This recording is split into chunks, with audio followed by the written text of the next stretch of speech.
From the Dragon's Den, it's back to school for Theo now on BBC One as he makes a very personal Lifeline appeal.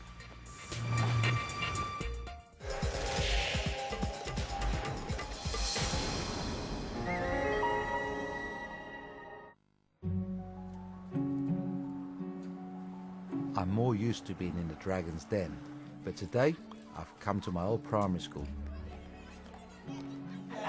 Somewhere I've not been for over 40 years. I've mixed memories of my time here. Oh, how good are you? Bye. Might see you later. Bye. I had fun here, but school was really tough.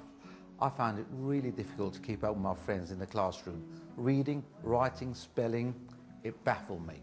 And it was only when I had kids of my own and they were diagnosed with dyslexia that I realised it was my issue too. Maya also found school difficult. Spelling was very bad. My handwriting was a big problem. I'd spend twice as long on work than other students would. And the marking would come back and they would say, "This is nice work, Maya, but you could easily try harder."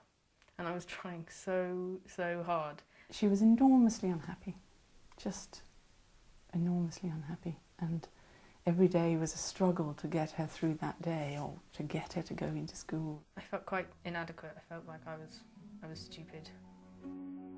It was a constant battle which took its toll on everybody. It's sort of death by small degrees. It's just small things, just constantly kind of.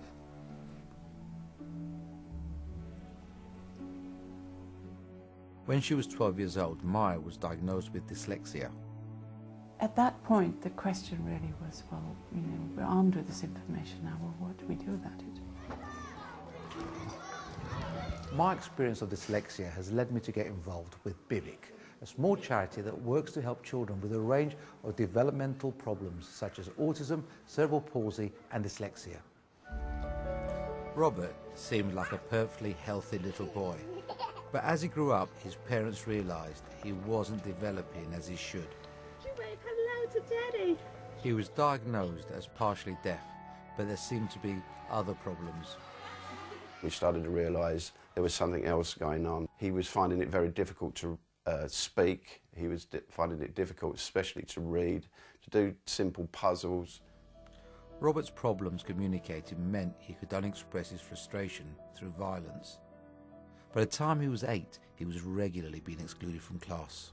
He would hit out at anyone or anything. He would get really angry with things, and at one point he did make a hole in his wall. He could not stop touching people, pushing people.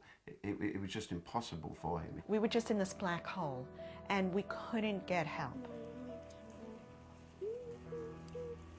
Conditions that affect a child's brain can affect not just their schoolwork and learning, but also their social, physical and communication skills.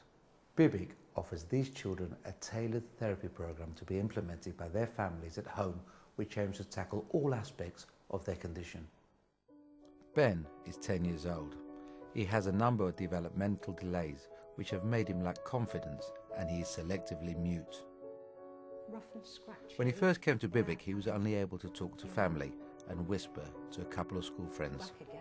I was very worried about him, about his future, and even at the age of 7 he was very concerned himself and saying, what's going to happen to me when I get older? I won't be able to get a job, I won't be able to get married and have a family if I can't speak to anybody. And his self-esteem and self-confidence was just so low. After an initial assessment, his BIBIC therapist, Jeanette, recognised his brain had difficulties processing sounds, including that of his own voice.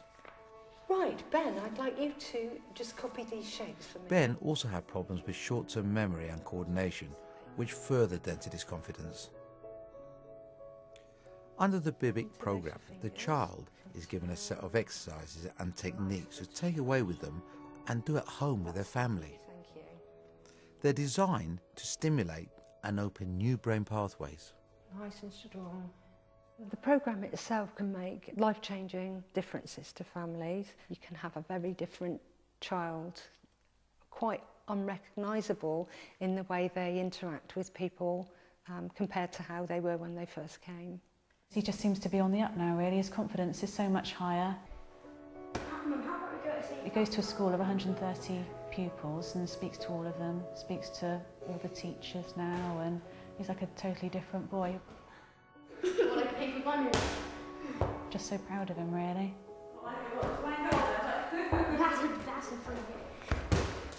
Perhaps the most important aspect of the BIBIC program is how it can help parents understand their child and become aware of their frustrations.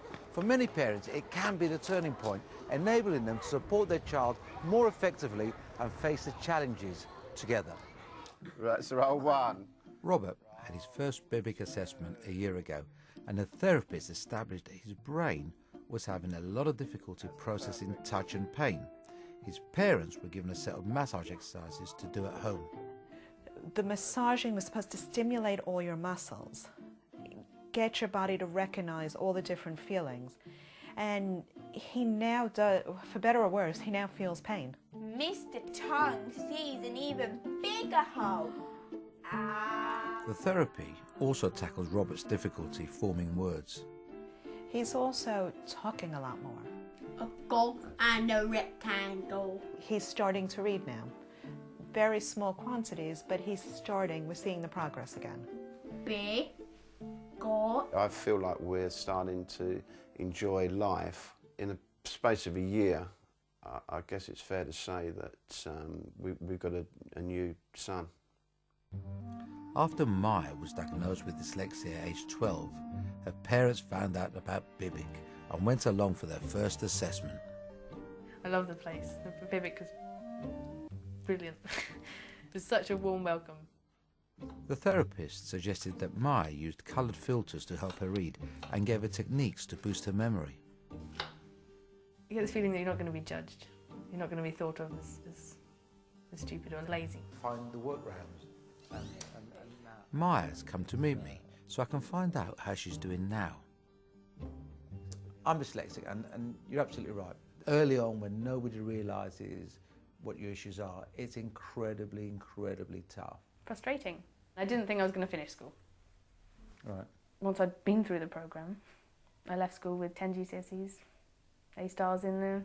I went on to do my A-levels, so I have 3 A-levels now. Okay.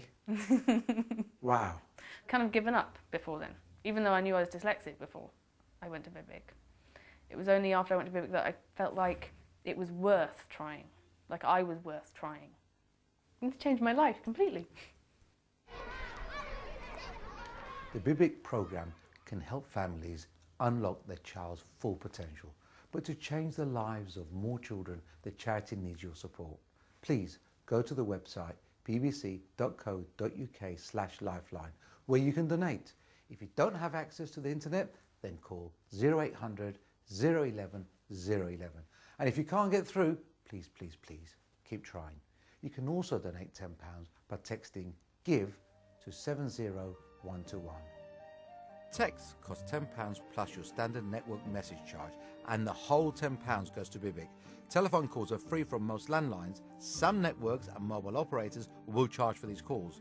Or, if you'd like to post a donation, please make your cheque payable to BIBIC and send it to Free Post BBC Lifeline Appeal.